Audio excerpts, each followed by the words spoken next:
Vamos a compartir a lo largo de, van a ser 4 módulos, ¿no? Tres módulos en los cuales nosotros desde Apsabel le vamos a ir compartiendo nuestra experiencia y un cuarto módulo donde Juan Manuel nos va a aportar gran parte de lo que él sabe, de la importancia del trabajo de las personas dentro de estos sistemas, ¿no? ¿Cuál es mi idea? Es compartir con ustedes nuestra experiencia en el armado de programas de reposición, ¿sí?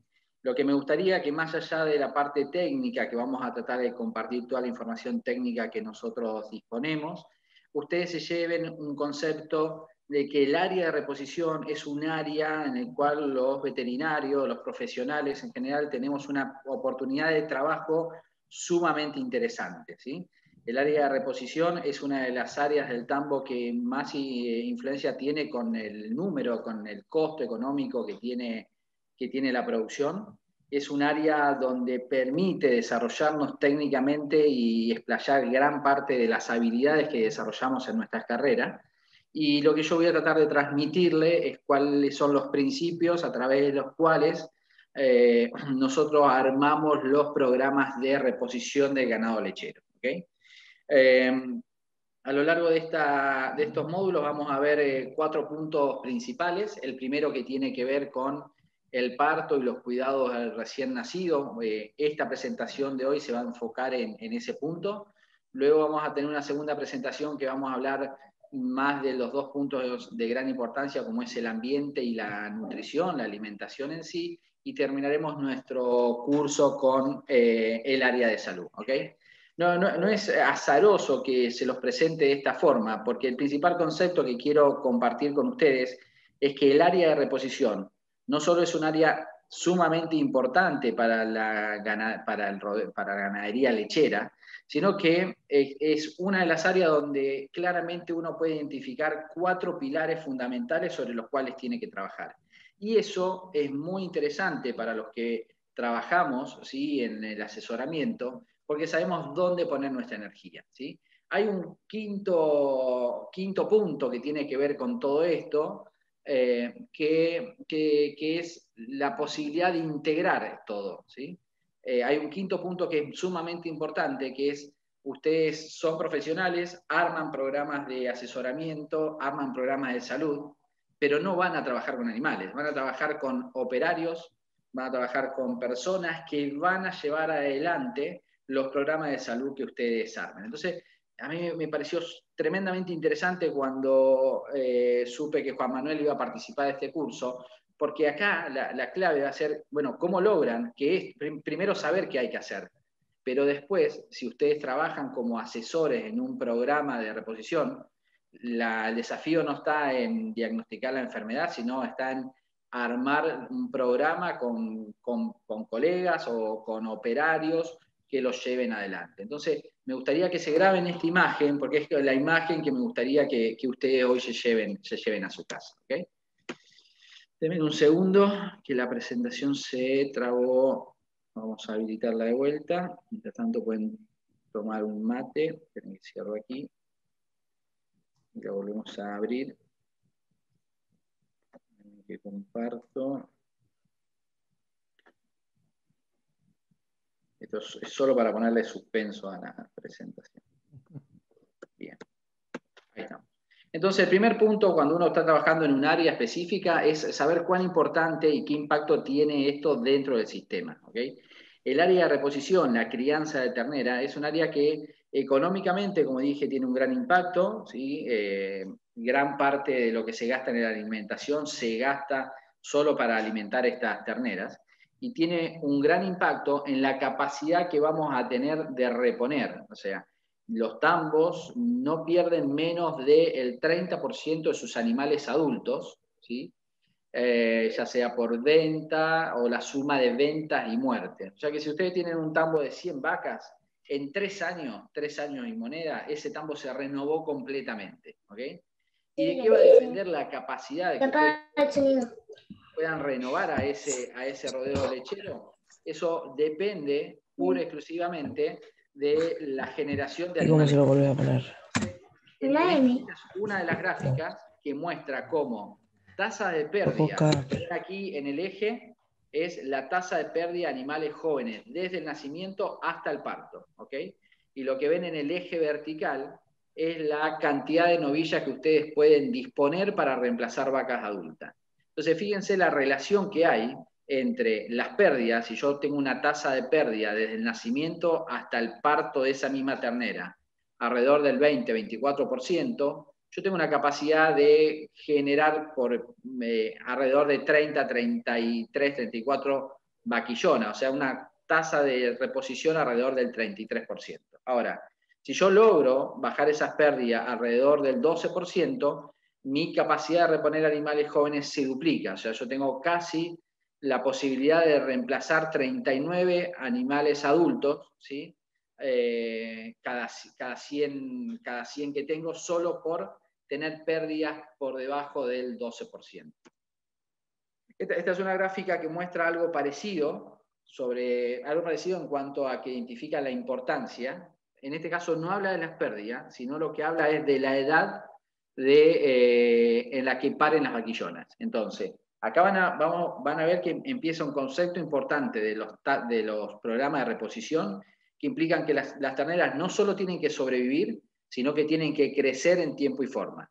Tienen que crecer para que puedan expresar su potencial genético, pero también tienen que crecer para que se transformen en una vaquillona productiva, o sea, que paran, ¿sí?, lo más joven que puedan. ¿Por qué?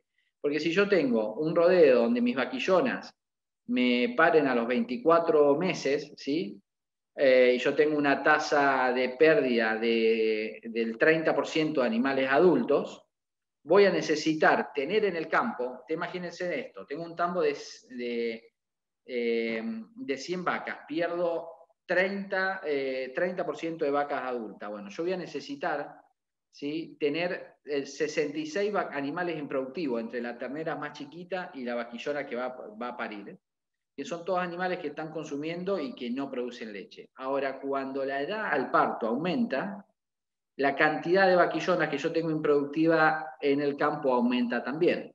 ¿Okay? Entonces, ¿por qué quería mostrarles estas gráficas? Y hay muchísimas, porque estas dos gráficas muestran las dos variables más importantes dentro de un sistema de reposición. Las terneras tienen que sobrevivir, porque necesitamos que sobrevivan para reemplazar a los animales adultos. Pero las terneras también tienen que tener una tasa de crecimiento lo suficientemente adecuada, ¿sí?, a su performance, para que puedan parir en el menor tiempo posible, porque si no esto le agrega mucha ineficiencia al sistema. En la próxima charla que hablemos de alimentación vamos a hablar de las curvas de crecimiento, vamos a hablar de las definiciones.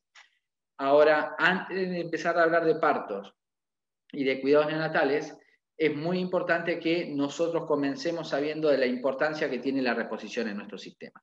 Y ahí entra el rol nuestro, ¿sí? ¿Cuál es la importancia del asesor, la importancia de las personas que estén coordinando un programa de reposición? Bueno, la mayor importancia es hacer legible la complejidad del sistema, ¿sí? Por eso digo que es importante la primera diapositiva que marqué al principio, donde decía, miren, si ustedes quieren tener un programa de reposición que sea exitoso, hay 4 cosas clave, no hay 10. Hay 4 cosas clave que ustedes tienen que desarrollar. De eso se trata, ¿sí?, llevar adelante un programa, de lo que quieran. Podría ser de reproducción, podría ser de nutrición. En este caso que estamos hablando de reposición de terneras, o sea, de crianza de terneras, hacer legible la complejidad del sistema, o sea, transformar en conceptos muy claros hacia el productor y hacia los operarios es clave, ¿sí? Y para hacer legible ese sistema, lo que tiene que hacer cualquiera que coordine un programa de crianza es identificar cuáles son los factores líderes. ¿Qué significan factores líderes? Si ustedes, por ejemplo, van a buscar, si ustedes quieren bajar la tasa, la pérdida de terneras, ¿sí?, y van a medir, ¿sí?, la mortalidad a fin de mes, ese es un factor retrasado. Lo único que te cuenta que básicamente tus terneras se están muriendo, lo cual no es poca información, porque puede, por ejemplo, decirte cuán lejos o o cerca estás de un objetivo que vos planteás. Pero es una medida que cuando yo tengo ese resultado, ya estoy lejos de la toma de la decisión. Un factor líder es aquel que cuando yo mido, ¿sí?, me está identificando un posible problema. ¿Qué es un factor líder en un sistema, un indicador líder, perdón, en un sistema de crianza? El calostrado.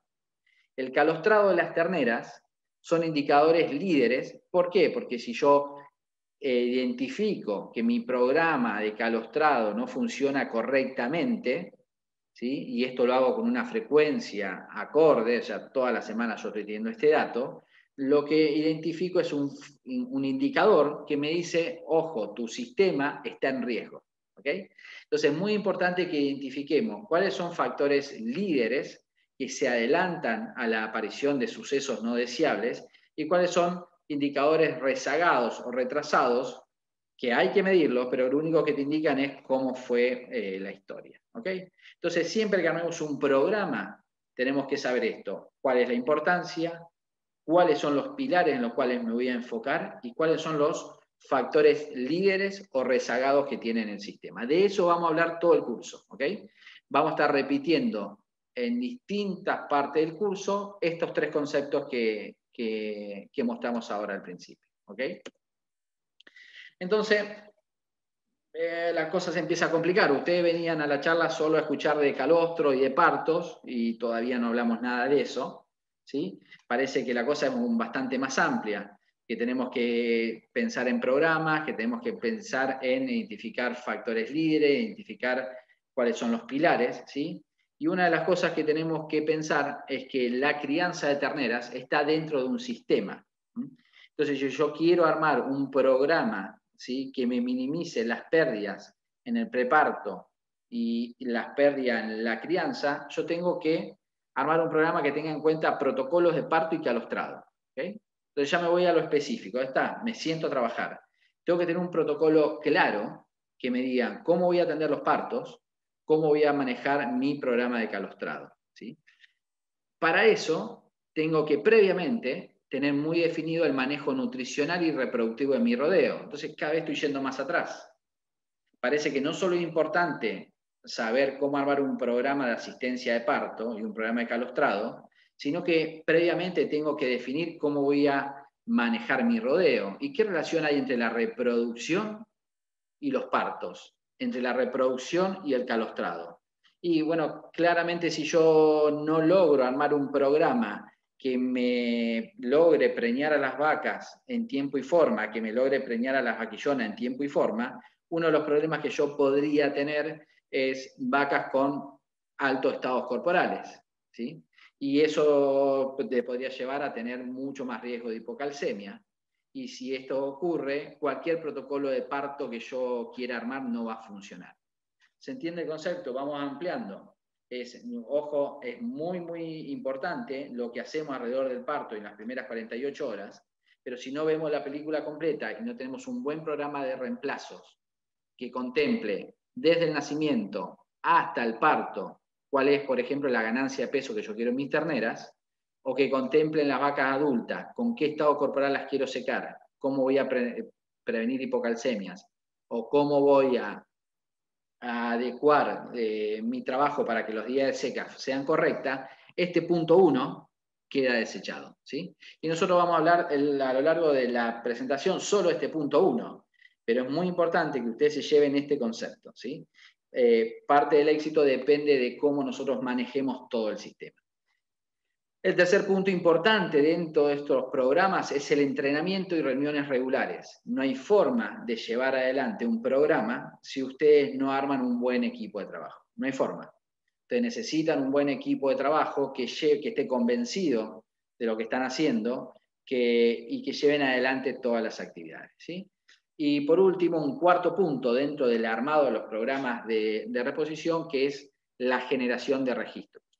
Necesitamos registros, ¿sí?, que identifiquen rápidamente los indicadores líderes y los indicadores rezagados. Tenemos que medir ambos y tenemos que definir qué vamos a hacer con estos valores, cómo lo vamos a medir y qué vamos a hacer.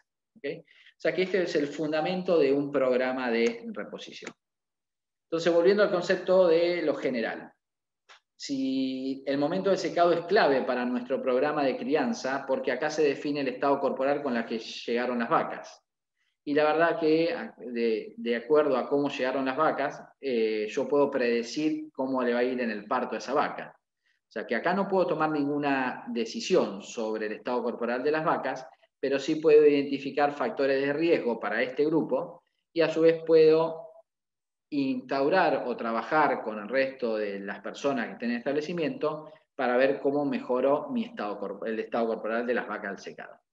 Sí, ¿qué acción puedo aplicar puntualmente alrededor del secado? La vacunación. El próximo punto es el preparto, donde la vacunación pasa a ser un punto importante junto con el cambio de dieta y el control de las enfermedades metabólicas.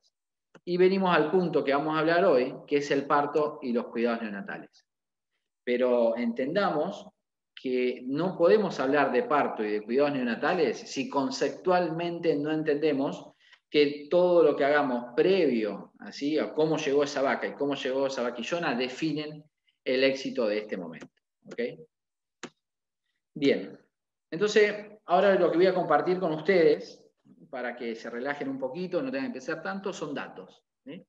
¿Por qué decidí incluir esto? Porque muchas veces nos preguntan, bueno, ¿cuáles son los valores, referencia? Esto es un análisis que presentamos el año pasado, agarramos a los clientes con mejor calidad de datos, en realidad son clientes que usan un programa de gestión que nosotros tenemos, se llama Degricom, analizamos 19.000 vacas totales y empezamos a juntar datos. Entonces esos son datos que quiero compartir con ustedes. ¿Qué sabemos alrededor de los partos? Bueno, sabemos que el promedio, ¿sí?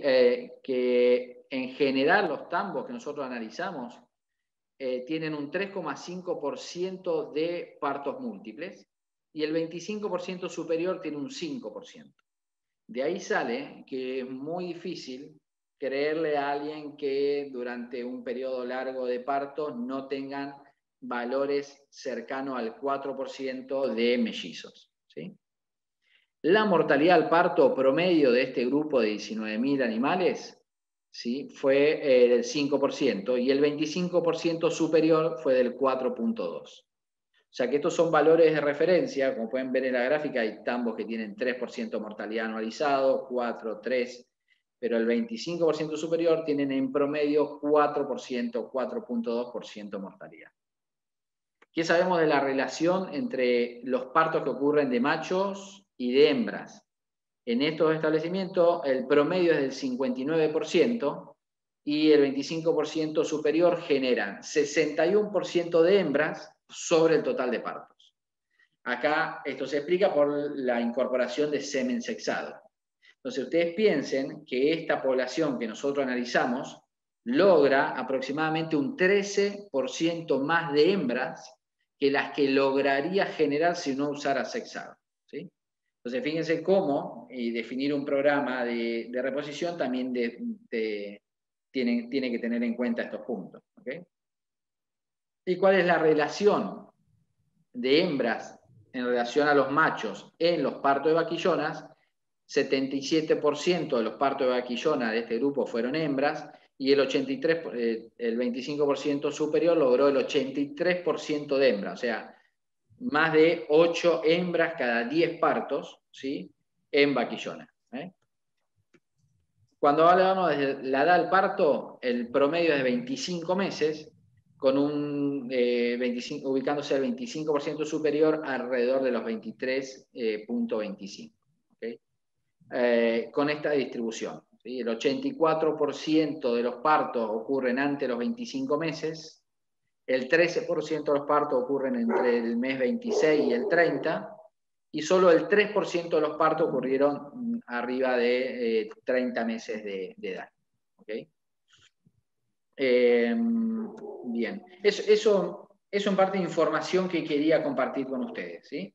Información que nos dice, bueno, miren, estos son tambos de Argentina, en promedio son tambos de 1.200 vacas, bueno, logran estos valores, hacia ahí se pueden ir.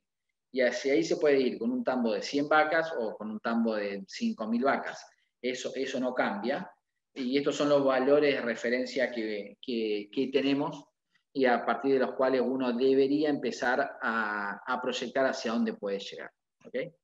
Entonces, Carlitos, antes de avanzar, preguntan si en base a esos datos se encuentra una relación entre partos múltiples con protocolos de IATF y si lo asocian al uso de PMSG. no salió de este estudio. Sí, lo que vemos que estos tambos, a medida que aumenta la producción, tienen mayor cantidad de mellizos, pero en ningún momento cruzamos esa información, no lo sabemos. A nosotros lo que más nos interesó es poner un punto de corte mínimo, es decir, miren, si en un programa ustedes me muestran que su tasa de mellizo es de menos del 4%, me está mintiendo. ¿Sí? Nosotros ya lo suponíamos, y cuando juntamos muchas vacas, porque yo le estoy hablando de 19.000 vacas, que deben ser son unos cuantos partos que han ocurrido, son más que esa cantidad de vacas. Entonces, el objetivo de esta medición fue poder poner un punto de corte mínimo, Luchi. Nunca hicimos cruzamiento, así que no tengo información objetiva para contestarte respecto a eso. Por ahí Hugo puede tener alguna opinión desde el punto de vista técnico, más que yo sobre eso, pero nosotros no lo analizamos. No, Carlos, la pregunta te la hice yo porque pareciera que en los tambos, en el 25% superior, que es posible que hagan un manejo intenso desde el punto de vista reproductivo, tal vez tengan mayor cantidad de protocolos de inseminación a tiempo fijo. Habría que ver si utilizan MSG. En la cría es un tema bastante sintomático que cuando se utilizan protocolos de tiempo fijo aumenta la tasa de mellizos de manera significativa. Pero no es lo mismo una vaca de carne genéticamente diferente. La tasa ovulatoria es distinto. Sí, nosotros no lo medimos, pero me parece una cosa interesante que no nos costaría nada compararlo. ¿Okay? Ahora, fíjense que volvemos nuevamente, ¿sí? Y esta es la diapositiva que creo que resume en parte el concepto que tenemos que llevarnos, que si nosotros trabajamos aquí, no podemos dejar de mirar toda esta película. ¿Okay? El periodo de transición es lo que a nosotros nos define el éxito del parto y el éxito de la crianza. ¿Sí? Y dentro del periodo ese de transición por el que las vacas pasan, ¿sí? Muchas veces, ¿por qué le estoy hablando del periodo de transición de vacas cuando vamos a hablar de terneras? Porque no lo sufren las vacas, o no lo sufren solamente las vacas. Cuando un programa de transición te dicen, bueno muchachos, ustedes encárguense de prevenir 3 cosas. Prevengan la cetosis, logren no tener hipocalcemia, y con eso van a estimular el sistema inmune. Todo esto es cierto que mejora la lactancia de las vacas, aumenta la sobrevida, da mejor rentabilidad, pero una de las cosas importantes que cuando uno se pone a leer a las personas que trabajan en la transición de la vaca adulta, hay un punto, que lo deja medio para el final, que es mejora la salud de sus terneras. ¿Y por qué? Y porque claramente todo lo que vos hagas en el preparto y en el secado te define qué calidad de calostro vas a tener, te define el sufrimiento que tuvo esa ternera previa al parto, te define la capacidad de absorción de inmunoglobulina que tiene esa ternera y te define la sobrevida. ¿Okay? Entonces, fíjense lo interesante que es esto, cómo trabajar en ternero nos implica tener un concepto mucho más amplio. ¿Sí? Y saber que de esto, digamos, la vaca va a sufrir todo este periodo y esta crisis, que significa la transición, y esto nos afecta directamente a las terneras. ¿Sí? Ahora, si ustedes me dicen, bueno, Carlos, pero pará, ¿y qué parte es la que más nos afecta? Bueno, ¿en qué momento la vaca y la ternera tienen una asociación muy grande? En el parto. Porque eso va a definir el tipo de parto, la mortalidad del parto y el calostrado. Entonces, cae de maduro pensar que si yo tengo que lograr que esa vaca para bien, lo que tengo que invertir es en confort alrededor del preparto. ¿Sí? Si yo logro invertir en confort en el preparto, todo esto, hay dos variables que tenemos que tener en cuenta, confort y consumo de materia seca. Y uno condiciona al otro. Si yo no tengo confort, las vacas no descansan, si no descansan, no consumen. ¿Qué pasa si no consumen? Lo que nosotros sabemos que una vaca que no consume, fíjense en esta línea, antes del parto, tampoco consume lo máximo que puede después del parto. Pero supongamos que no nos importa esto, lo que nosotros sabemos es que el consumo preparto, ¿sí?, está íntimamente relacionado con las enfermedades del preparto, sobre todo cetosis. Y si tenemos cetosis, sabemos que vamos a tener mayor riesgo de hipocalcemia, partos lánguidos, y todo eso va a afectar la capacidad de una vaca de tener un parto normal y la capacidad de generar calostro de buena calidad. ¿Okay? Por eso, un buen programa debería contemplar esto. Fíjense, estos son clientes nuestros, donde de golpe, esto que ven aquí es una barra que te dice acá en el eje vertical la cantidad de kilos de materia seca que están consumiendo. En el eje horizontal te muestra los días. Y lo que uno ve es que algo pasó, que las variaciones de consumo de materia seca varían, ¿no? Bueno, ¿por qué me preocupa esto? Porque esto se va a traducir en menor cantidad de calostro y en partos con problemas. Entonces, cuando a esto le pusimos imágenes, ¿sí?, vimos que las vacas pasaban gran parte del día con los comederos pelados y con las vacas buscando comida. No es lo mismo ver un comedero en el preparto que no tiene comida y las vacas están echadas un par de horas, no me extrañaría, pero cuando empiezo a mezclar información, ¿sí?, empiezo a ver que esto es la antesala a los problemas del preparto. Y si prestaron atención a la primera diapositiva, cualquier indicador que sea la antesala de un problema es un indicador líder. Entonces, el consumo de materia seca en el preparto es un indicador líder porque nos va a determinar el riesgo de que estas vacas tengan problema al parto. ¿Okay? Entonces, esta es la primera parte de la presentación que quería compartir con ustedes. ¿Sí? Todavía no hablamos de parto ni de cuidados neonatales, pero es clave que entendamos que esto nos va a definir el éxito. Pasemos ahora al preparto. ¿Sí? Si yo quiero tener un buen programa de crianza, necesito poner mucha energía en uno de estos 4 pilares, que era parto y cuidados neonatales. ¿Sí? Y cuando hablo de cuidados neonatales me refiero a que esa ternera tiene que parir en un lugar limpio, seco, desinfectado, tengo que poder controlar la temperatura de esa ternera las primeras 24 horas, tengo que poder calostrarla adecuadamente y tengo que poder desinfectar su ombligo. ¿Okay? ¿Y para qué busco todo esto? Para disminuir las pérdidas, ¿sí?, en las primeras horas. ¿Qué tengo que hacer para disminuir las pérdidas? Mi primer objetivo es disminuir las pérdidas en las primeras 24 horas. Mi segundo objetivo es disminuir las pérdidas entre las 24 y 15 días. ¿Sí? Entonces, para las primeras 24 horas, y que va a impactar luego para los próximos 15 días, yo tengo que tratar de disminuir los partos históxicos. Entonces, todo lo que hablamos previamente son las herramientas que yo puedo contar para disminuir la cantidad de parto históxico. Tengo que minimizar el riesgo de transmisión de enfermedades.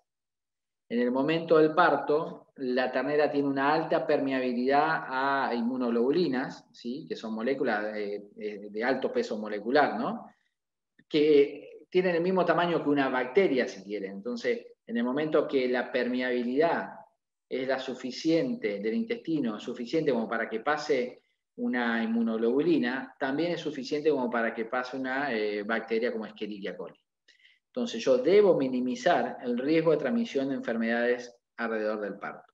Y debo garantizar la transferencia de inmunidad pasiva. ¿Okay? Estos son los 3 puntos importantes para comenzar a disminuir las pérdidas. Menos parto históxico.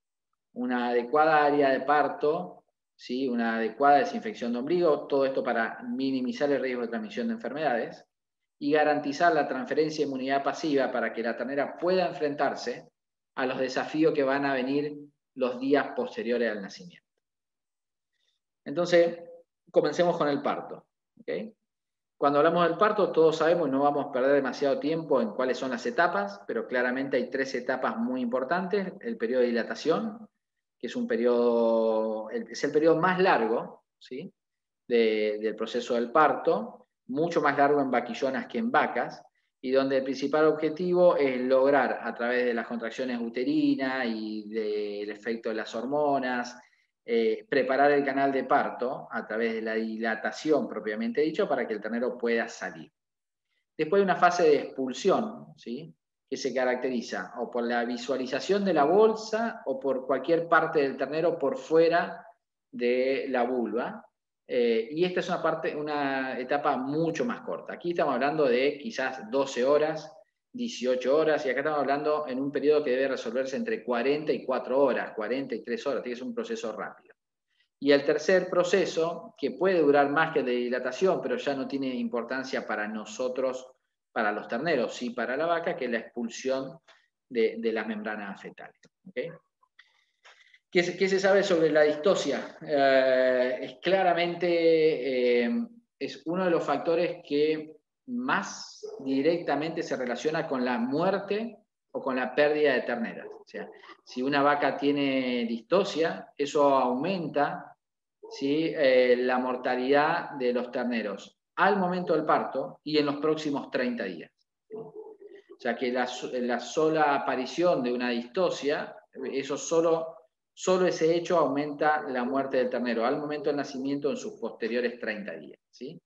Aumenta la probabilidad de trauma en la madre, ¿sí?, y disminuye la producción de leche. ¿Cuáles son las principales causas de distosia en primíparas? Una falta de coincidencia entre tamaño fetal y materno. Y acá, en nuestra experiencia, esto sí lo tenemos medido, no hay problemas de tamaño de terneros, pero sí hay problemas de canales de parto disminuido. En esta población que yo le mostré, la principal causa de distosia en vaquillona eran canales de parto estrecho por engrasamiento del canal de parto. Fíjense que es una cosa rara de estos sistemas. Yo en Uruguay no lo vi en sistemas pastoriles, donde el engrasamiento, o sea, sistemas intensivos con alto nivel de suplementación, con ganancia de pesos muy elevada, edad del primer servicio alrededor de los 13 meses, si eso no se hace adecuadamente con una ganancia de peso alrededor de los 900 gramos, pero con una alta participación de la proteína en la dieta y el desarrollo muscular, lleva a el engrasamiento de los canales de parto. Otro de los problemas es, bajo este sistema de alto crecimiento de las vaquillonas, tener una baja tasa de preñez. Eso lo que lleva es a atrasar la edad en la que quedan preñadas, por más que yo lo meta a los 13 meses, están 3 o 4 meses engordándose hasta que quedan preñadas, y eso achica el tamaño del canal del parto. Y en las vacas multíparas, la principal causa de hipocalcemia son las enfermedades metabólicas, principalmente hipocalcemia. ¿Okay? ¿Qué otras cosas sabemos alrededor del parto? El entrenamiento es clave, ¿sí? Entonces yo lo que me tomé la molestia de buscar, todo lo que lo estaba mostrando anteriormente, es cosas que alguien publicó, ¿sí? Entonces acá alguien se tomó el trabajo de medir, ¿sí?, qué impacto tenía la capacitación en este grupo. Digamos, estos son operarios latinos que están en Estados Unidos, ¿sí? No sé cómo se comportará esto en Argentina ni en Uruguay. Creo que debe ser bastante parecido. Acá hicieron un trabajo donde analizaron dos cosas. Agarraron un grupo de operarios y le hicieron un examen sobre los conocimientos que tenían sobre el parto, ¿okay? Sobre atención del parto, atención del recién nacido y demás. Y vieron que antes del curso el 65% de las respuestas fueron correctas, mientras que después del curso, el mismo examen, el 86% de las respuestas fueron correctas. Entre esto y esto hay diferencias significativas, o sea que lograron tener un efecto, ¿sí?, significativo en los conocimientos de los operarios solo por un curso. El próximo desafío es decir, che, ¿y esto sirve para algo? Bueno, lo que hicieron es seguir evaluar los efectos que había sobre la mortalidad, ¿sí?, al parto, y vieron que había una reducción casi del 100% en la mortalidad al parto en un periodo corto después del entrenamiento. Yo no lo tengo medido, pero los que trabajan en reproducción te dicen que esto mismo ocurre después de las inseminaciones. Después de un curso de inseminación, la gente mejora su concepción, como que es muy, muy medido. Yo nunca busqué esa información, pero siempre digo colegas que me comentan eso. Y me pareció interesante este trabajo porque documenta la importancia del entrenamiento. Y si ustedes se acuerdan, la diapositiva que marcamos los 4 puntos importantes, el cuarto punto era, si armamos un programa de crianza, tenemos que armar un programa de entrenamiento sistemático. No se entrena a la gente una vez, tiene que estar sistemático dentro de un sistema donde la gente se vaya capacitando en forma periódica. ¿Okay? ¿Qué debe tener un programa? Debe tener conocimientos claros sobre los signos del nacimiento inminente, o sea, ¿cuándo comienza el parto? ¿Cuál es el momento cero? ¿Sí? ¿Cuánto tiempo tengo? Uno dice, bueno, usted que comienza el parto, denle en 4 o 5 horas, tiene que ser muy claro, ¿sí? Tienen que ser reglas claras, donde uno diga, bueno, del momento que vos ves la bolsa, tenés 60 minutos para que el ternero salga. Del momento que ves la manito, tenés 45 o 70 minutos para que el ternero salga. Si está pujando. Esas reglas tienen que ser bien claras y tienen que estar dentro de un entrenamiento. Práctica de higiene, cómo y cuándo intervenir, todo esto es lo que debe tener un buen programa de entrenamiento. ¿Okay? Entonces, algunos datos que salen de estos entrenamientos, este que más me llamó la atención, es muy importante que cuando armamos un programa de entrenamiento al parto, le digamos a la persona cuánto tiempo, ¿no? Más o menos, cuánto tiempo podés esperar desde que aparece la bolsa hasta que tenés que asistir, ¿sí? Y en este caso, esta publicación lo que te dice que alrededor de 60 minutos, un parto activo, con la vaca pujando, normal y sin alteraciones en presentaciones, deberíamos dejar a la vaca que resuelva el proceso de expulsión. Le muestro el último trabajo, me pareció interesante con respecto a la importancia del entrenamiento y les prometo que vamos directo a los partos y a los cuidados neonatales, ¿sí? Lo que ven aquí es un grupo de operarios, ¿sí? Que se los siguió. En este caso, estos dos que ven aquí, que dice U, son operarios que atendieron partos, ¿sí?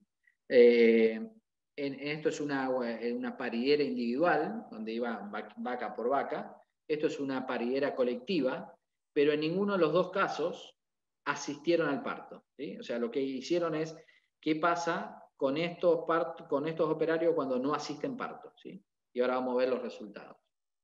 Y estos son un grupo de operarios que asistieron parto correctamente respetaban los tiempos que se le había dado el entrenamiento.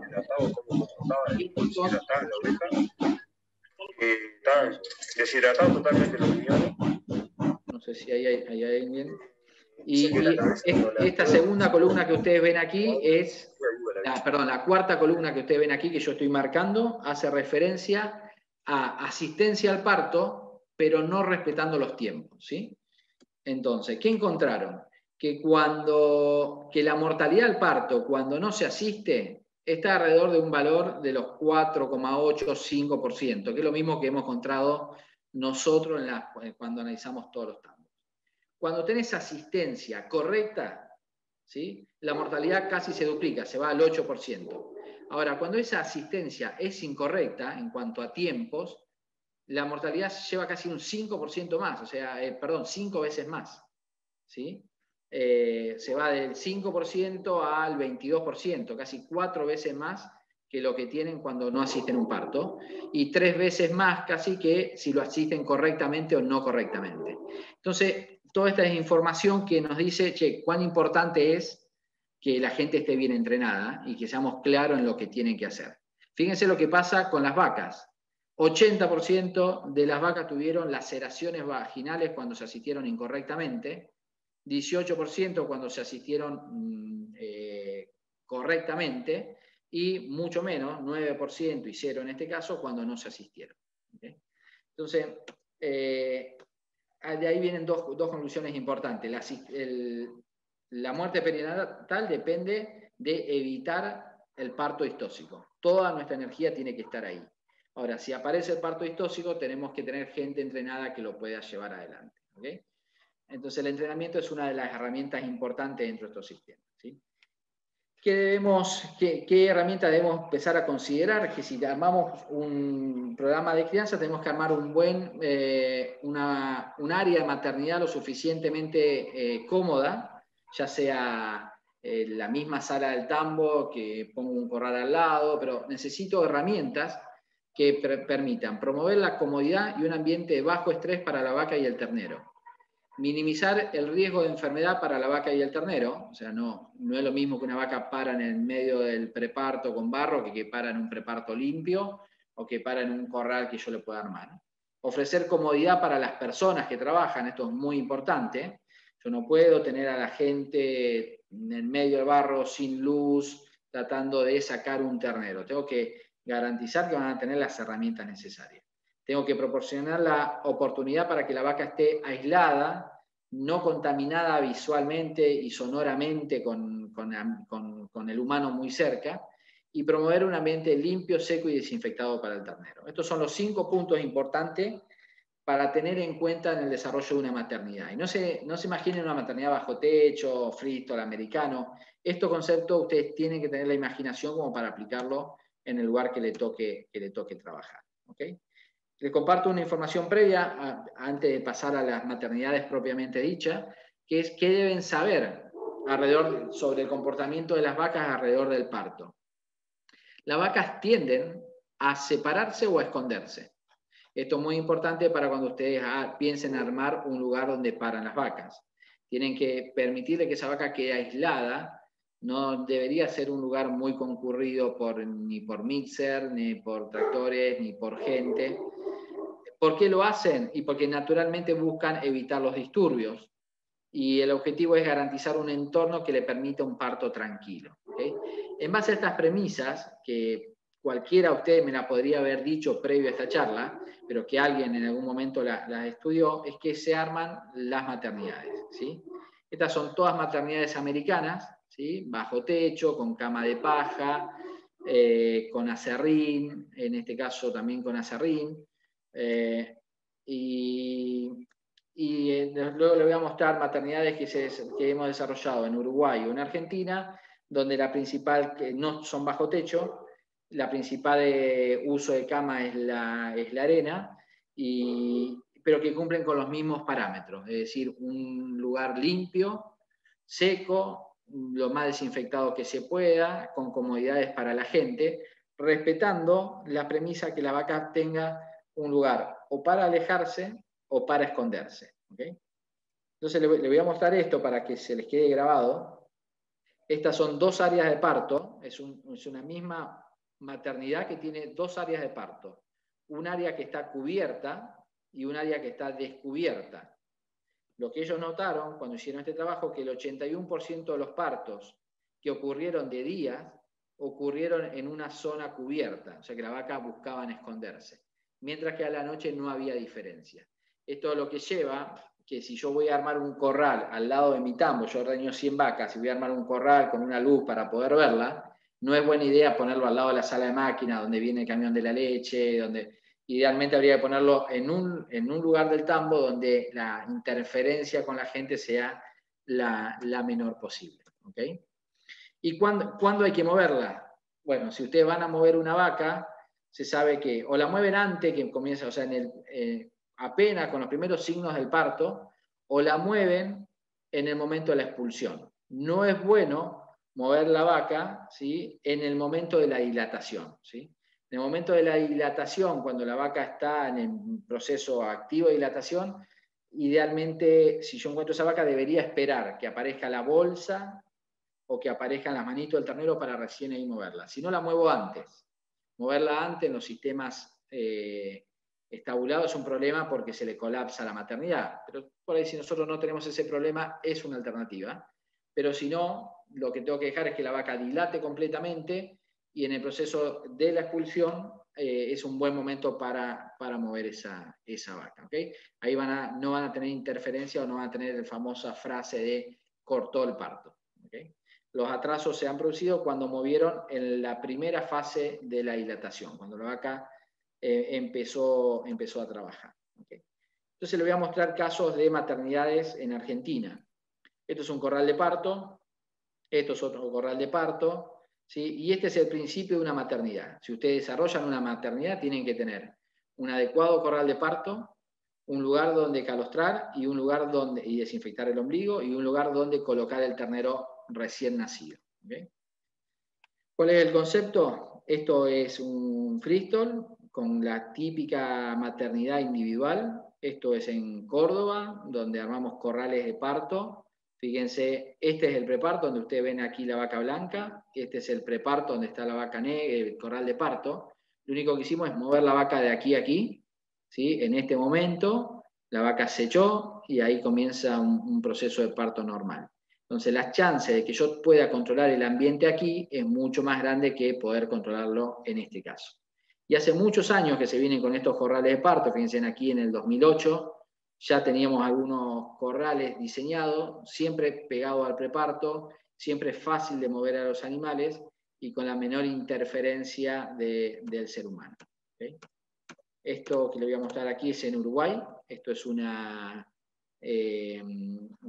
nursery, un lugar donde colocar el ternero recién nacido, con cáscara de arroz, lámparas de luz para controlar la temperatura o sea, lo garantizamos un buen ambiente para los terneros recién nacidos. Y estos son corrales de parto, esto es en Florida. Ahí atrás ven el preparto y acá había 4 o 6 corrales de parto donde metíamos las vacas previo al parto. ¿Okay? Entonces esta es una alternativa, esto también es en Córdoba, en Argentina. El preparto lo tenemos aquí, acá están las vacas pariendo, ¿sí? La vaca llegado a este momento, no tienen forma de cortar el parto, excepto que tengan un problema metabólico. ¿Okay? Entonces, ¿qué hay que hacer en este proceso? 2 manitos normales, la cabeza viene normal, esperar. Esperar, aguantarse, ¿sí? Que esta ternera va a salir normalmente. Claro, y las chances que esta ternera se contamine aquí con salmonella o Escherichia coli es bastante más baja que en su preparto original. Bien, entonces, resumiendo de los cuidados neonatales, un adecuado lugar para que paran las vacas, un buen programa de calostrado, desinfección de ombligo y un ambiente especial para las primeras 24 horas. ¿Okay? ¿Qué tener en cuenta del parto? No nos olvidemos que hay una participación materna y una participación fetal en el proceso del parto propiamente dicho, ¿sí? La participación materna hace referencia a la preparación del canal del parto, ¿sí? Y la participación fetal se refiere al inicio, o sea, ¿cuánto el éxito del parto va a depender del ternero? Bueno, si inicia adecuadamente el parto, y esto tiene que ver con los niveles de cortisol que levanta previo al inicio del parto, la estática fetal, como venga, y el tamaño. Estas son las 3 variables que van a definir, o en las cuales el ternero va a definir el éxito o fracaso de un parto. Mientras que en las vacas va a depender del canal del parto duro, o sea, cuán desarrollo tiene su canal del parto, y de la fuerza expulsiva. Y acá donde entran las enfermedades metabólicas, principalmente la hipocalcemia. ¿Okay? Solo para repasar tiempo, 6 a 12 horas el periodo de dilatación, más largo en vaquillonas que en vacas, 30 minutos a 3 horas el periodo de expulsión. ¿Okay? ¿Y qué tenemos que armar en nuestros protocolos de asistencia? ¿Sí? Las personas que asisten a un parto tienen que tener en cuenta la importancia de la higiene y una vez que mete la mano tiene que saber qué tiene que buscar. Y hay 4 preguntas que cualquiera debería responder dentro de un programa de entrenamiento asistencia al parto. Primero, ¿el cuello está dilatado o no está dilatado? ¿Cuál es la estática fetal? Una persona que asiste a parto tiene que saber cuál es la estática normal, cuál es anormal, cuándo tiene que asistir y cuándo no. Si el ternero está vivo o muerto al momento de la asistencia, eso nos da una idea del tiempo en el que estamos llegando, y si son 1 o 2 terneros. Estas 4 preguntas son las 4 preguntas frecuentes que deben responder cualquier operario dentro de un entrenamiento, ¿sí? Un buen programa de desinfección, definir claramente si hay dilatación o no. Ustedes pueden ver aquí cómo en este caso no hay dilatación, por lo tanto ya se define una complejidad mucho mayor del parto, mientras que aquí tenemos una dilatación completa. La segunda pregunta a contestar es ¿cómo viene el ternero? ¿Cuál es la estática fetal? Sabemos que venga de mano o venga de pata son 2 presentaciones normales, y normales me refiero a que son presentaciones que en la naturaleza la vaca lo resolvería. Lo que pasa es que estas presentaciones de pata tienen una chance de muerte casi 4 o 5 veces mayor que esto que vienen de mano. Mientras que en estos, que la estática es anormal, el operario tiene que tener claramente el protocolo de asistir, cuando ven algo parecido a esto fuera de la vulva, y en el caso de asistir, cuáles van a ser los pasos para poder resolver. ¿Okay? No vamos a hablar hoy de correcciones, pero esto es lo que debería entrar en un programa de entrenamiento. ¿Okay? Nace el ternero. El próximo punto que tenemos que saber es, bueno, cómo podemos hacer, o sea, qué herramientas tenemos para mejorar la sobrevida de ese ternero que ya tiene un sufrimiento fetal propiamente dicho. Yo le voy a mostrar este video. Y acá lo que vemos es un ternero que estamos asistiendo. Ahí sale, usamos estos colchones para atención del parto que nos evitan que entren con un ambiente sucio y que se golpeen. Este es el principal reflejo, ¿sí? Masaje intercostal muy fuerte, ¿sí? El retirar la flema de nariz y boca sin introducir la mano, dejar el ternero con la cabeza hacia abajo, ¿sí? Ahí el ternero, fíjense que ya respondió, está respirando, ¿sí? En ningún momento hacer algo parecido a esto, ¿sí? No tiene ningún sentido lo que ustedes ven ahora en este video, que dejar un ternero colgado pensando que eso va a facilitar de alguna forma la respiración de este ternero. Ustedes pueden, ¿sí?, colgarlo un segundo, pero en realidad lo que más necesita el ternero es que tenga esta posición donde el pulmón esté por arriba de las fosas nasales para evitar que el líquido entre por gravedad hacia las fosas nasales. Lo que entró al pulmón no va a salir. Si ustedes cuelgan un ternero de las patas y sale líquido, lo que va a salir es líquido que tiene en la panza, pero no ayudan para nada en una técnica similar a esta. ¿Okay? Entonces, nació el ternero, tenemos mala suerte y tuvimos que asistirlo, sabemos cómo reanimarlo. El paso siguiente es poner como prioridad los tiempos. No debería pasar más de 10 minutos entre que el ternero nace y le desinfectamos el ombligo. El ombligo es la única puerta de entrada que tiene el organismo y que nosotros podemos cerrar y debemos cerrar para ganarle la carrera a las bacterias, ¿sí? Entonces, cuando decimos desinfectar completamente con un yodo, con una tintura de yodo, una solución que nos permitan que ese ombligo se seque, ¿sí? Que se desinfecte, que se mueran las bacterias y que se seque inmediatamente. Entonces, la desinfección de ombligo, ¿sí?, y el entrenamiento de las personas para que conozcan la importancia de esta desinfección es clave, porque de lo contrario, una de las principales herramientas que yo tengo, que es cerrarle la puerta de entrada a las bacterias, lo atraso y ahí tengo un riesgo innecesario que no he resuelto. ¿Okay? Nació el ternero, desinfecté el ombligo, luego tengo un tiempo más, que es tiempo de permanencia de la vaca con el ternero. Si yo voy a armar un programa de calostrado dirigido, al ternero lo tengo que retirar inmediatamente después del parto. Estamos hablando de los primeros 30, 40 minutos. O sea que nació el ternero, la vaca lo está limpiando, yo voy, me acerco, desinfecto el ombligo, lo dejo con la vaca un par de minutos, a la media hora, 40 minutos, cuando el ternero intenta pararse, lo retiro, ¿sí? Y lo retiro, vuelvo a desinfectar el ombligo y ahí lo que hago es administrar calostro, con mamadera o con sonda. Eso es indistinto, todas tienen su ventaja y desventaja, pero necesito que el ternero consuma alrededor del 10% del peso vivo en las primeras 4 horas de nacido. ¿Okay? Ahora, Carlitos. Sí. No, antes de meternos bien en el tema de calostro, preguntan cada cuánto recomiendan el cambio de la cama en las maternidades. El cambio de la cama para las vacas, los cambios de arena se hacen un par de veces por año. Mientras tanto se va renovando con arena nueva y el protocolo es que cada placenta que cae se saca a ese lugar, se echa o amonio cuaternario o cal y esa placenta va a un tacho con cal. Pero en la práctica no es necesario más de 2 o 3 veces por año. En el caso que armemos maternidades con cama de paja, ¿sí? Ese protocolo es mucho más exigente porque te piden cambiar esta cama de paja casi en forma diaria por parto, al menos en forma diaria. O sea, pueden ocurrir un par de partos. Uno puede dejar la cama, en el caso que arme un corral con cama de paja, pare una vaca, podría parir otra vaca, pero yo arriba tengo que echar cama. Y una vez por día tengo que retirar todo.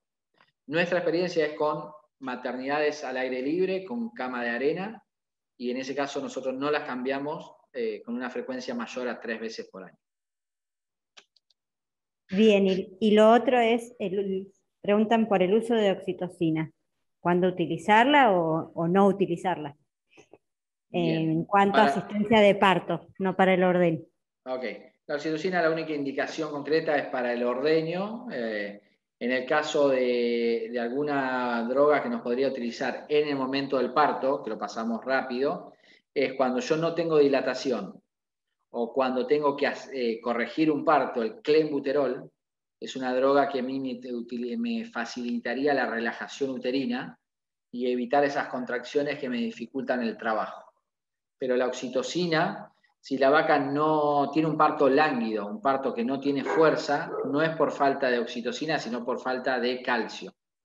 Entonces, ahí es muy factible que frente a un parto lánguido, lento, o que la vaca deja de hacer fuerza, lo que tengo que hacer es asistir, sacar ese ternero y corregir la hipocalcemia. Perfecto, gracias, seguimos.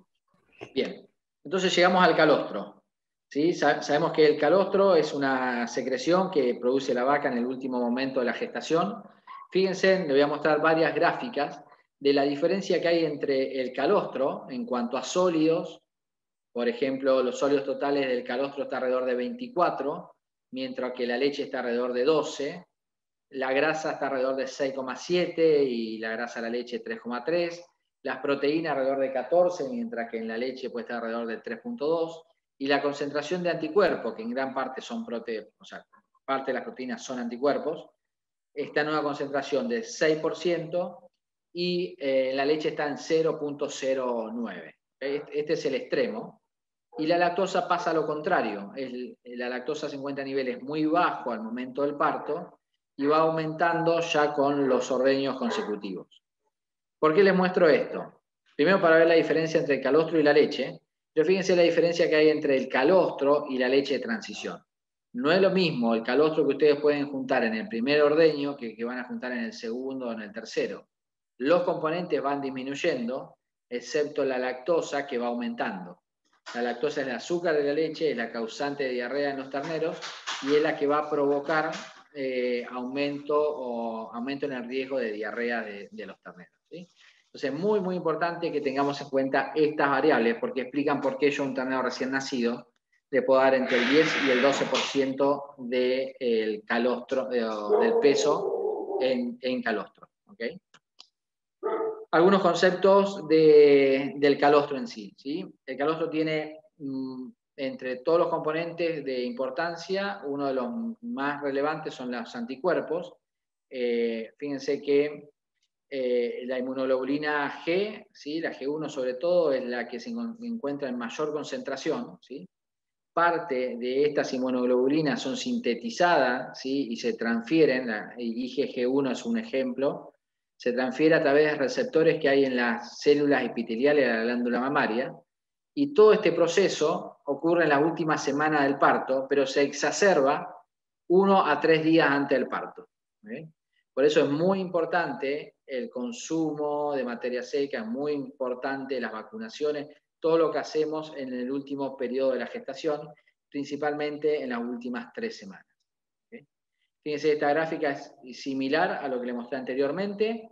Fíjense cómo la lactosa va aumentando a medida que transcurren las horas, la concentración de anticuerpos va disminuyendo a medida que transcurren las horas, y la concentración, estas serían como las dos variables más importantes que definen el éxito del resultado. ¿Okay? Entonces, sabemos de qué es el calostro, sabemos cuándo se produce. ¿Qué debemos tener en cuenta con respecto al manejo? Que hay 4 puntos en los cuales ustedes tienen que concentrarse. La calidad del calostro, la cantidad que le dan, el tiempo que tienen entre que nace y le administran el calostro, la forma de administración y por último la forma en la que evalúan la transferencia pasiva. ¿Okay? Entonces, estos 5 puntos, fíjense que tienen el mismo concepto que lo que hablamos anteriormente. Tenemos que tener ideas claras de hacia dónde nosotros debemos ir avanzando. ¿Qué sabemos de la calidad? Ustedes pueden estimar la concentración de inmunoglobulinas en forma indirecta a través de un densímetro, y para eso deberían buscar una densidad mayor a 1070, ¿sí? Con una corrección que si ustedes miden el calostro con más de 20 grados, un calostro recién colectado, a este valor que le dé el densímetro le tienen que sumar 15. Quiere decir que si el densímetro le marca 1050, ustedes le tienen que sumar 15 y eso se va a 1065. Está cercano a un calostro de buena calidad.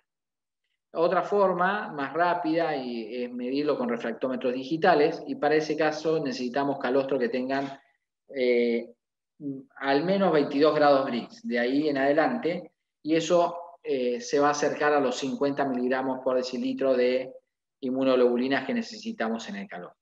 ¿Okay? ¿Qué otro punto es importante con respecto a la calidad? La higiene. Necesitan tener un calostro con una carga bacteriana muy baja, libre o ausente de coliformes fecales, muy bajo los coliformes totales. Yo les contaba el otro día que este es un valor de referencia de los 5.000 coliformes totales, pero nosotros medimos sistemáticamente el calostro y sabemos que si lo recolectamos adecuadamente y lo refrigeramos adecuadamente, estos valores de coliformes totales se mantienen en valores de un dígito, 1, 2, 5 unidades formadoras de colonia por mililitro. ¿Okay? Bien, y para la higiene, uno de los puntos clave es la recolección. Tenemos que ver de qué forma lo recolectamos para evitar la cosecha de bacterias. Yo la pérdida de calidad por concentración de bacterias las tengo o porque cosecho microbios o porque se multiplican. Entonces, para no cosechar microbios, yo tengo que hacer una rutina de ordeño completa y evitar juntar los microbios que estén aquí en la piel del pezón. ¿Por qué me importa eso? Porque si ustedes ven qué pasa con la eficiencia de absorción de inmunoglobulinas, ¿sí? En este caso es un calostro con alta carga de bacterias, ¿sí? Con respecto a un calostro con baja carga de bacterias, el solo hecho de que el calostro tenga bacterias, solo eso disminuye a la mitad la capacidad de absorción que va a tener ese ternero. Entonces, la concentración de bacterias en el calostro definen la calidad y te definen 2 riesgos. Primero, la posibilidad de septicemia, y segundo, una disminución en la capacidad de absorción de esa inmunoglobulina. Entonces, hablamos de calidad. El segundo punto es la cantidad. ¿Cuánto hay que darle? En un calostrado dirigido no puedo dar menos del 10 al 12% del peso vivo, y esto debería ser suministrado en las primeras 6 horas de vida, porque la tasa de absorción disminuye dramáticamente a medida que pasan las horas, ¿sí? Entonces, el protocolo indica que hay que administrarle alrededor de 3 litros de calostro en el caso de administrarse con mamadera, y 4 litros de calostro en el caso que se administren por sonda.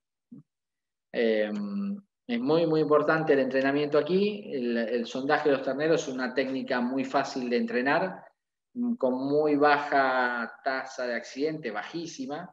Es algo más invasiva y es menos eficiente en cuanto a la absorción.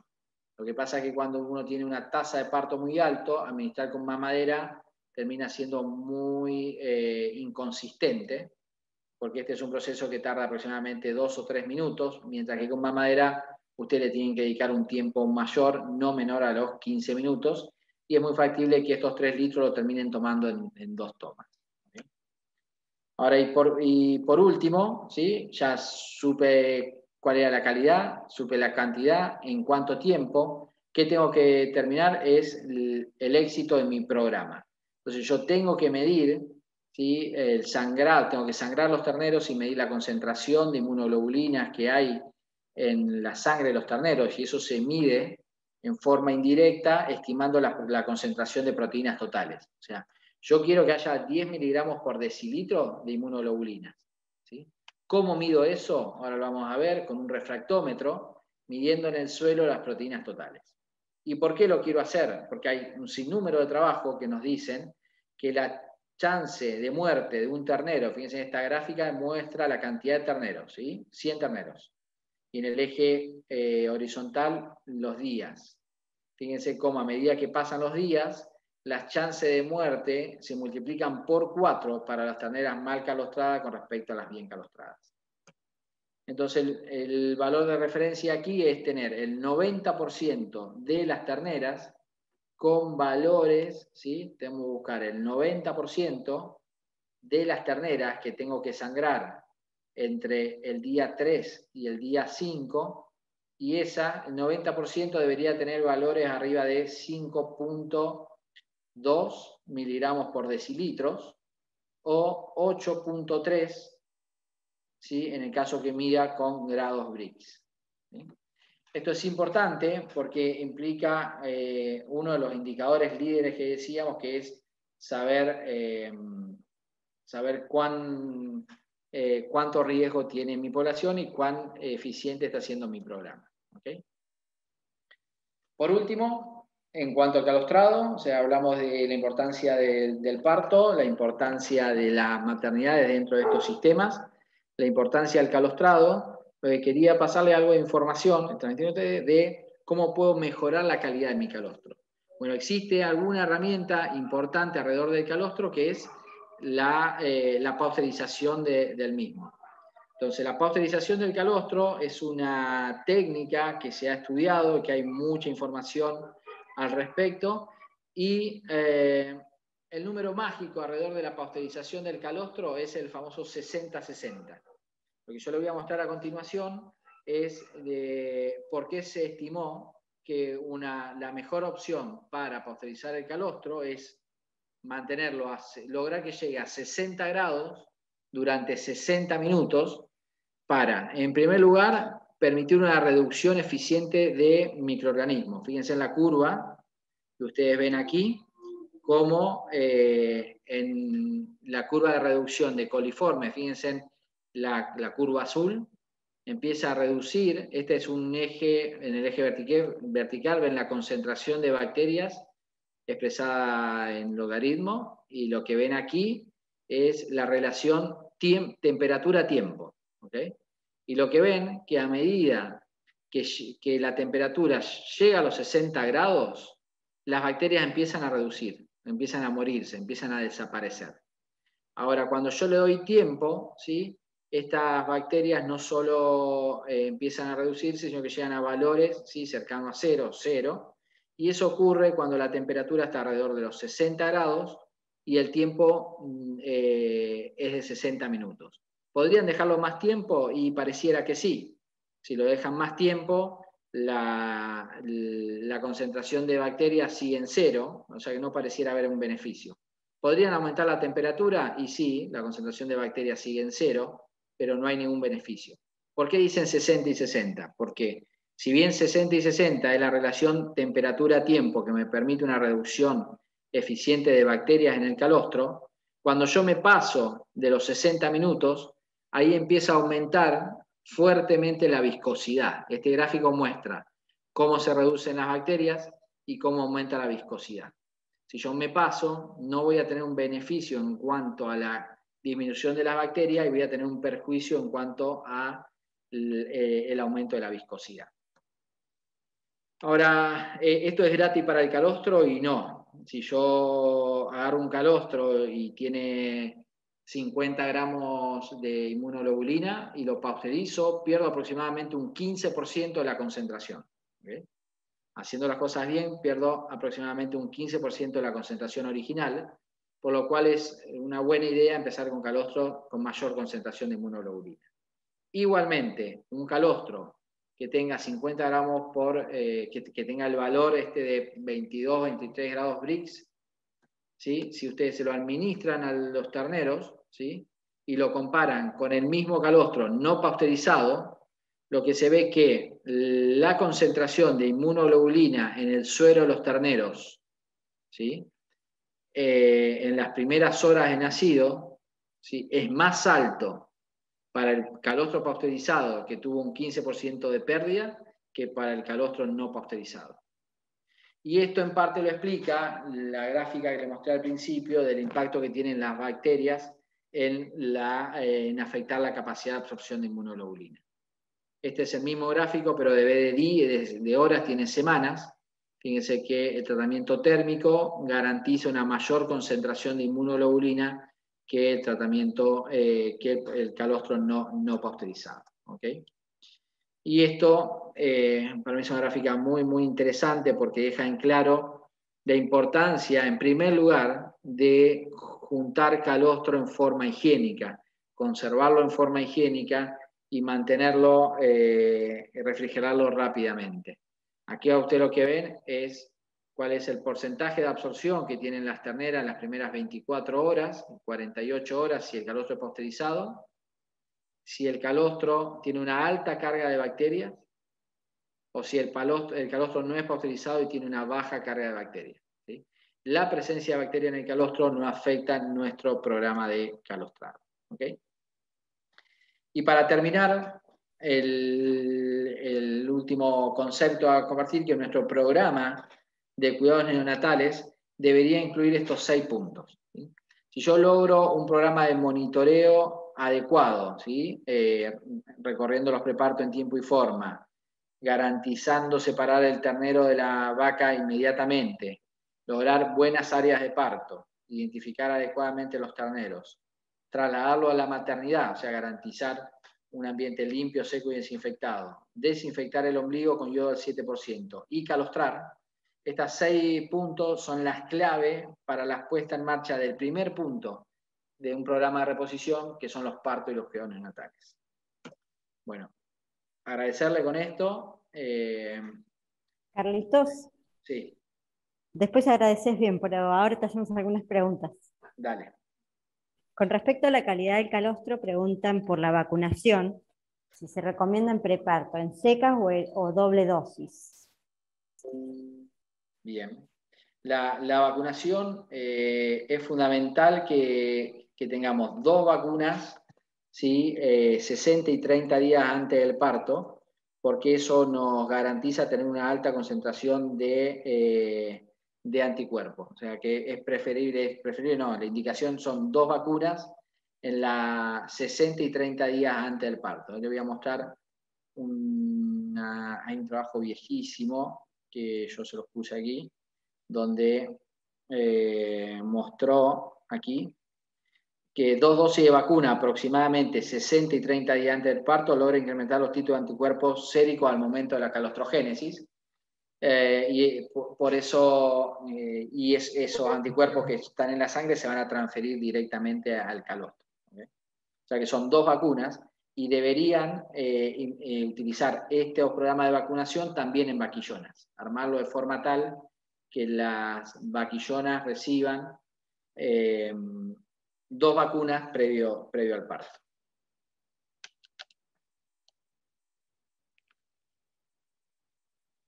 No sé si tienes alguna más, Luchi.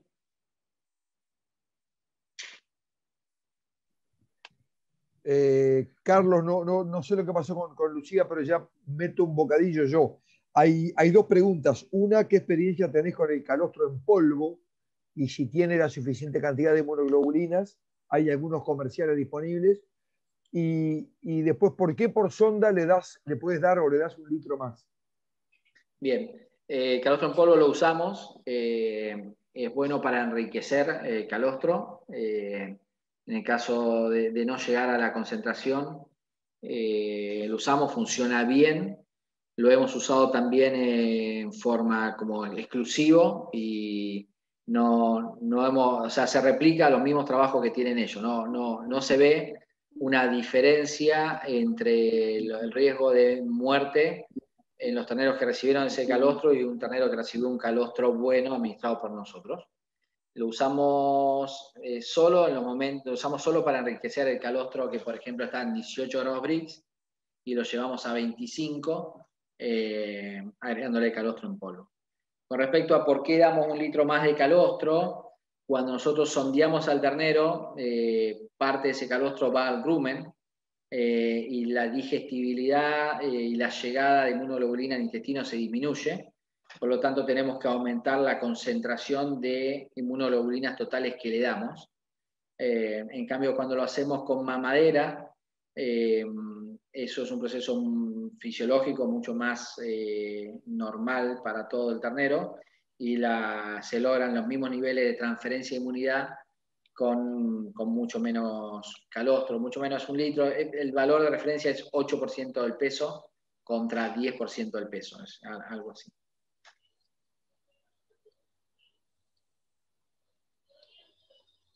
Bien, vamos a ver si está Lucía, porque no sé, Sergio, si hay alguna pregunta más. Perdón, a mí se me había desconectado, Carlitos. ¿Contestaste la de la vacunación y te hicieron alguna más? La vacunación, sí, la de la sonda, porque dar más volumen, y el uso de calostro en polvo. Está bien. ¿Hasta qué densidad deberíamos llevar el calostro? Es otra de las preguntas. Es decir, En caso de agregar calostro en polvo, hasta 25, con eso es suficiente. Bien. Y ahí Evelyn hizo una pregunta sobre la utilización de calostro. Metela dentro de la casa chica esa ahí, allá. ¿Esto de los perros? Sí. No sé el que más te guste, no, ese no. Ahí, a ver cuál es el más feo de todo. No sé quién está. El segundo creo que es más feo. David Setti me parece que es. Es eso, ponele ahí. Puedes silenciar.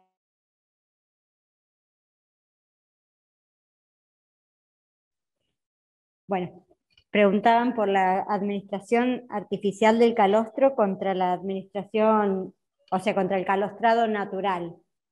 ¿Qué efecto tiene al final en un ternero?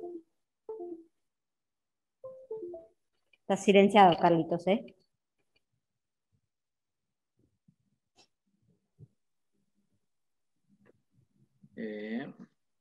Un segundo, voy a dejar de compartir. Bien, ¿me escuchás ahí? Sí.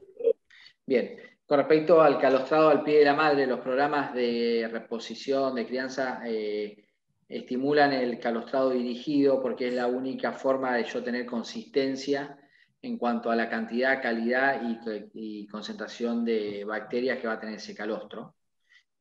Una de las diferencias que tiene una vaca de cría con respecto a una vaca holando es la concentración de inmunoglobulina que tiene y el ambiente donde nosotros hacemos parir esa vaca. Entonces, el calostrado natural es natural y altamente beneficioso en una vaca que para en un ambiente limpio, que un ejemplo podría ser una Hereford, ¿sí?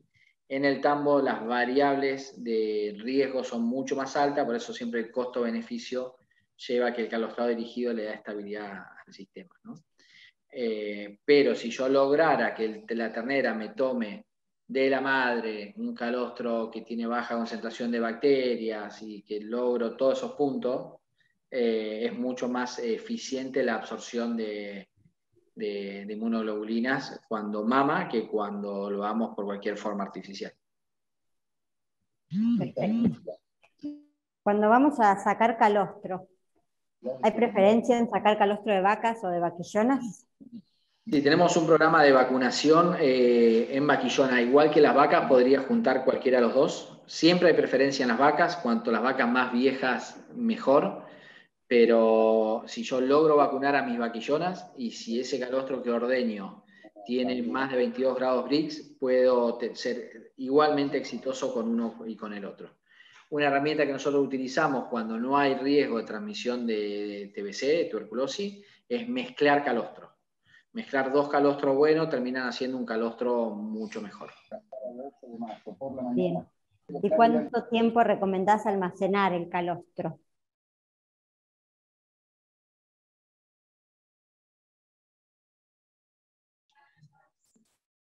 Carlos está silenciado de vuelta. A ver, activa el micrófono. Disculpa. En heladera no se recomienda más de 48 o 72 horas por este proceso de multiplicación del calostro. Y en el freezer se podría durar hasta 1 año. Nuestros protocolos dicen que en 6 meses debería renovarse el banco de calostro. ¿Se usa algún conservante cuando es por 1 año? No, solo frío. O sea, en el freezer por 1 año se podría mantener perfecto. Bien. Después hay alguna de terneros que la dejamos para el próximo módulo. ¿Y qué recomienda hacer con terneros que tienen debajo de 5,2 al medir el calostrado? Esto es una medida más poblacional que individual, digamos, te va dando respuesta a que tu programa debe mejorarse. En ese ternero puntual, en el caso de, por ejemplo, tener un protocolo de diarrea diferencial, que dice diarrea tipo 1, solo sale rehidratante porque tiene diarrea nada más, y diarrea tipo 2 sale más antibiótico, más antiinflamatorio. En este caso, de un ternero con bajo nivel de inmunoglobulina, cualquier signo de enfermedad lo trato como si fuera el peor de los casos. Esa es la única herramienta. Bien. Después, cuando hablaste de pasteurización, hubo un par de preguntas que insistían con la desnaturalización de proteínas. No sé si querés reforzar un poquito el... Sí, lo que está comentario. medido y publicado es 15% de reducción, ¿sí? Pero siempre y cuando se mantengan en esa escala de no pasarse de los 60 grados. Se pasan a 63 y tenés como el 35, o sea que es ahí, es 60 grados, 60 minutos, y el tiempo sobre todo lo que aumenta es la viscosidad. Pero la desnaturalización es alrededor del 15% de lo original. Ahora, en paralelo a eso, la necesidad de inmunoglobulinas que tienen que llegar a un ternero cuando la carga de bacterias baja es menor. Entonces, una cosa termina compensando la otra. Por eso termina siendo más eficiente el calostro pasteurizado que el no pasteurizado, por el hecho de que la reducción de bacterias aumenta la absorción a nivel intestinal. Bien. Creo que no hay más preguntas. Pablo, ahí. Dale. Dos cuestiones, Lucía y Carlos. Quedó una referencia ahí que me pareció que era un tema de aclararlo, porque alguien preguntaba en qué momento se usa el calostro pasteurizado, como que fuera, digamos, una técnica para utilizarlo en algún determinado momento y no una herramienta de manejo para la administración de calostro en general. Eso por un lado. Y la otra, a ver si podés aclarar un poco más, digamos, el tema de la utilización de calostro en polvo, Carlos, si se puede usar solo, como si fuera el calostro natural de la vaca, o en qué casos, aclares un poco más, porque parece que no quedó claro. Bien, en cuanto a la pasteurización, es una herramienta, no es la más frecuente que nosotros tenemos en nuestros sistemas, en el cual ustedes podrían mejorar o garantizar la calidad bacteriológica del calostro. En el caso que tengan un pasteurizador de calostro, se usa siempre y es una forma de garantizar una baja carga de bacterias en forma permanente, es darle estabilidad al sistema. Con respecto al calostro artificial, se puede usar puro, eso se diluye el sobre que viene en 1 litro 25 de agua y se le da esa cantidad, o sea, es un sobre por ternero, ¿sí?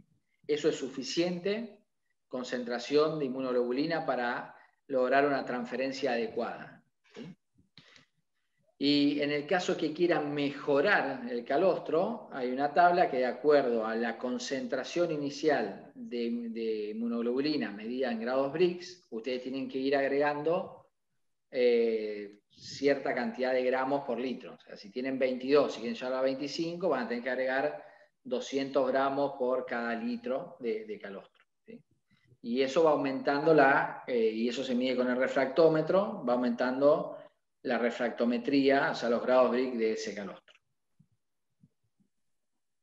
Lo que está claro, Carlos, como concepto, y como concepto dentro de los 4 puntos que vos iniciaste, digamos, tu exposición, que es un elemento muy importante saber dónde estás parado y medir tanto el efecto de calostrado en la inmunidad de los terneros como el propio contenido de inmunoglobulina. Una práctica que no es frecuente acá en el Uruguay y supongo que en Argentina tampoco.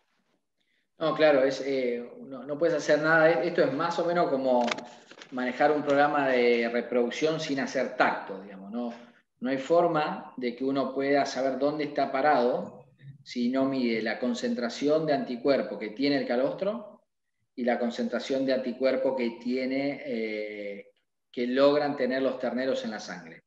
Son dos herramientas clave para lograr el éxito de este programa. Tengamos en cuenta que la sobrevida del ternero depende de las inmunoglobulinas que absorba de la madre en esas primeras 4 horas, que el ternero cuando nace tiene 0 concentración de inmunoglobulina en la sangre, y esa concentración de inmunoglobulina aumenta solo en las primeras 12 horas, pero con una capacidad de absorción muy importante en las primeras 4, con el calostro o las inmunoglobulinas que le lleguen por el calostro, ¿no? Me vuelven a consultar, Carlos, sobre si el calostro en polvo viene con inmunoglobulinas para rotavirus, salmonela, clostridios, escherichia, etcétera, porque es un productor que aparentemente tiene un problema concreto con rotavirus y quería saber si tiene sentido darle calostro en polvo y si tiene las inmunoglobulinas que cubren eso. Sí. Ahora, el calostro en polvo es una herramienta solo de emergencia para solucionar. A ver, ¿dónde nosotros lo hemos utilizado? En lugares donde tenemos serios problemas de sanitarios, entonces no puedes usar el calostro de tus vacas. Entonces, ¿a dónde? Por ejemplo, en algún lugar donde el valor genético del animal sea muy importante, vos decís, che, no voy a poner en riesgo.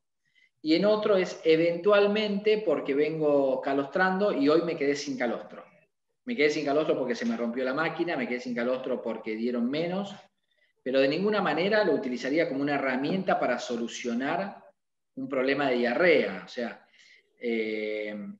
no va a ser mejor que el calostro que ustedes puedan generar en el campo. Sí le puede dar una mano importante en estabilizar la cantidad de inmunoglobulina que le llegan al intestino del ternero.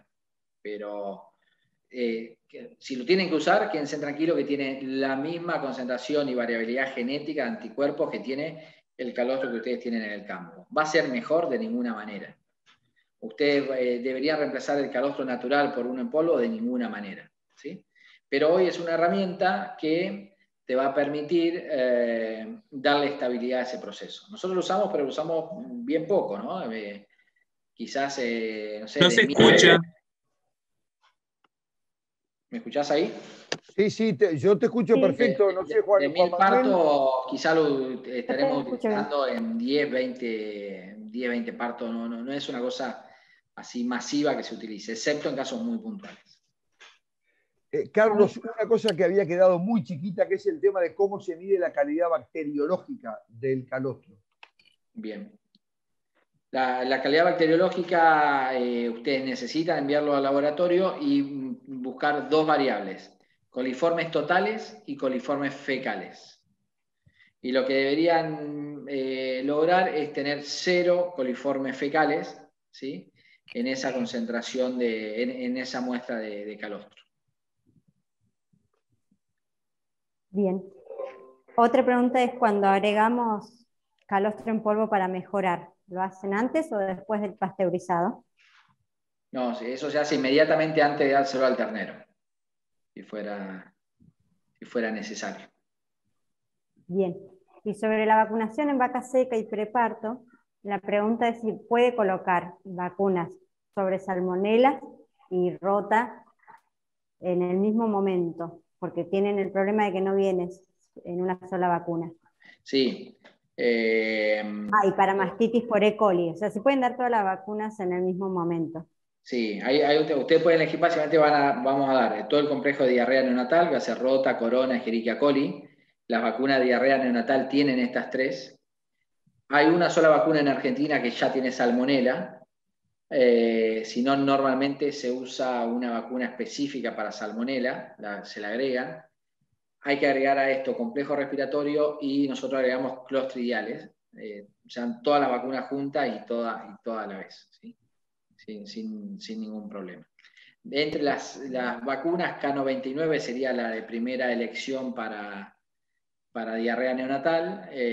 Nosotros usamos mucho la cepa J5 porque tiene una diferencial en cuanto al manejo de la diarrea, el control de mastitis en las primeras semanas, ¿no? ¿Al manejo de qué, perdón? El control de mastitis en las primeras semanas se beneficia con el uso de la cepa J5 de Escherichia coli. Pero si para un programa pensando solo en el ternero, las cepas K99 de coli son las indicadas, ¿no? Bien, Carlitos. Y frente a un problema de poca cantidad de calostro en las vacas, tienen buena calidad pero poca cantidad, ¿qué puntos atacarías para aumentarlo? Bien, de mayor a menor, primero controlaría el tiempo entre el parto y el ordeño. Eso afecta principalmente la calidad, no la cantidad. Generalmente si yo me atraso entre que pare la vaca y el ordeño, tengo más cantidad pero de peor calidad. Después el otro punto. Te perdimos, Carlos.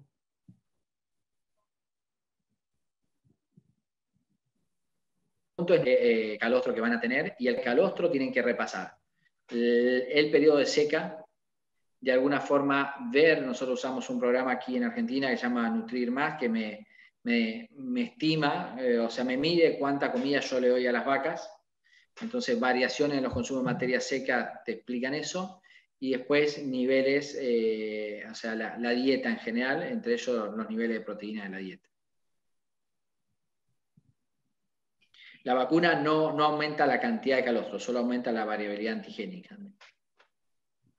Bien, y acá, Sergio, la pregunta de Milagros, ¿la entendés? A ver, ¿y dónde está? Acá. El ordeño para evitar la proliferación de bacterias. Bien. Bueno, sí, ahí la estoy viendo, pero básicamente es un buen punto la proliferación de bacterias. Hay dos cosas. La concentración de bacterias en el calostro dijimos que se puede producir porque cosechamos las bacterias, eso es porque ordeñamos pezones sucios, o porque la máquina está sucia, o porque el tarro lechero está sucio. Y el otro punto es porque se multiplican las bacterias. Las bacterias, cuando se encuentran a alrededor de 30 grados, tienen una tasa de multiplicación que es logarítmica. O sea, si ustedes tienen 100 bacterias, en media hora tienen 100%. Y en media hora más tienen 1000 por 1000 y así. Entonces es muy importante que en el momento de la recolección del calostro haya alguien para estar entre la recolección y el enfriado, o la recolección y la administración al ternero. ¿Cuánto tiempo? No más de 15 minutos. ¿Sí? Entonces, no más de 15 minutos entre que se juntó y se metió en el freezer, o entre que se juntó y se le dio al ternero. Porque cualquier tiempo que exceda esto me favorece la multiplicación bacteriana y me aumenta el riesgo de aumentar la concentración de bacterias en el calostro. Y en cuanto a atraso, hay una pregunta que dice cuánto sería el atraso, no sé si eso tiene que ver con tiempo de ordeño. El tiempo de ordeño debería ser en las primeras 6 horas para la vaca. Eso para juntar el mejor calostro que yo pueda juntar. Es cierto que después empiezo a tener mayor volumen, pero eso es por leche que empieza a producir la vaca, ¿no? Bien.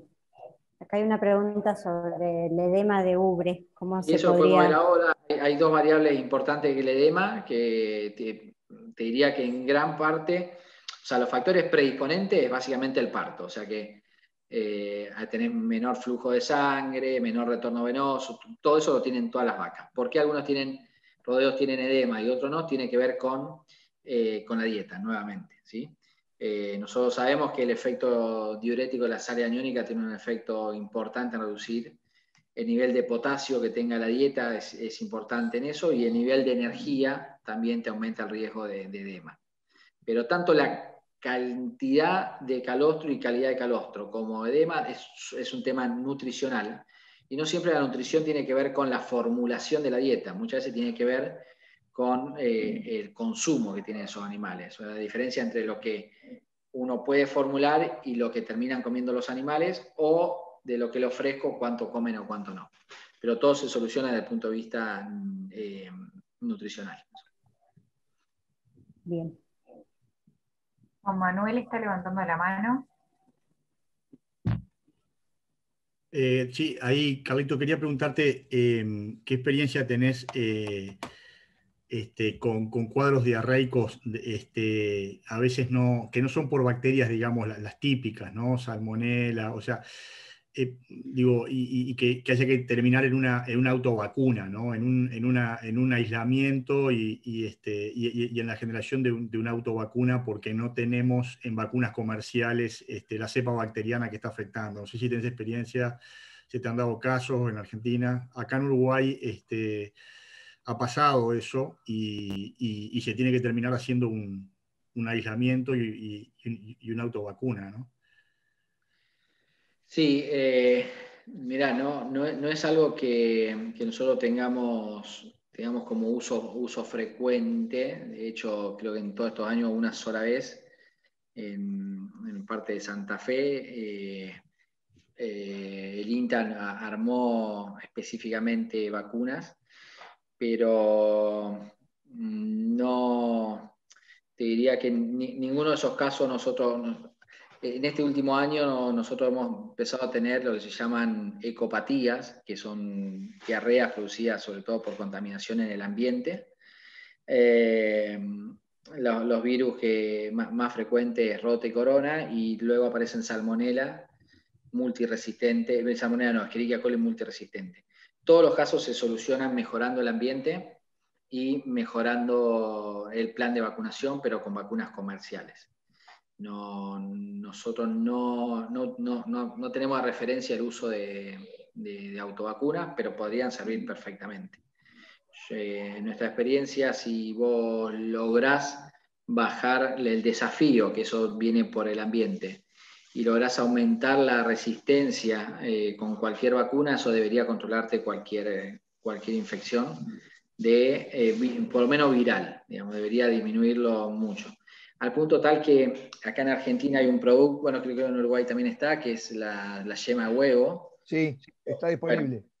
Bueno, ese producto básicamente lo que tiene son anticuerpos contra Rota, Corona, Escherichia coli, y es uno de los productos que mayor trabajo de investigación tiene en cuanto a cómo reduce la eliminación de microbios en materia fecal, y usan una vacuna comercial para utilizarlo. O sea, como respuesta, Juan Manuel, si encontrás quien te la haga, me parece que está bien y va a funcionar.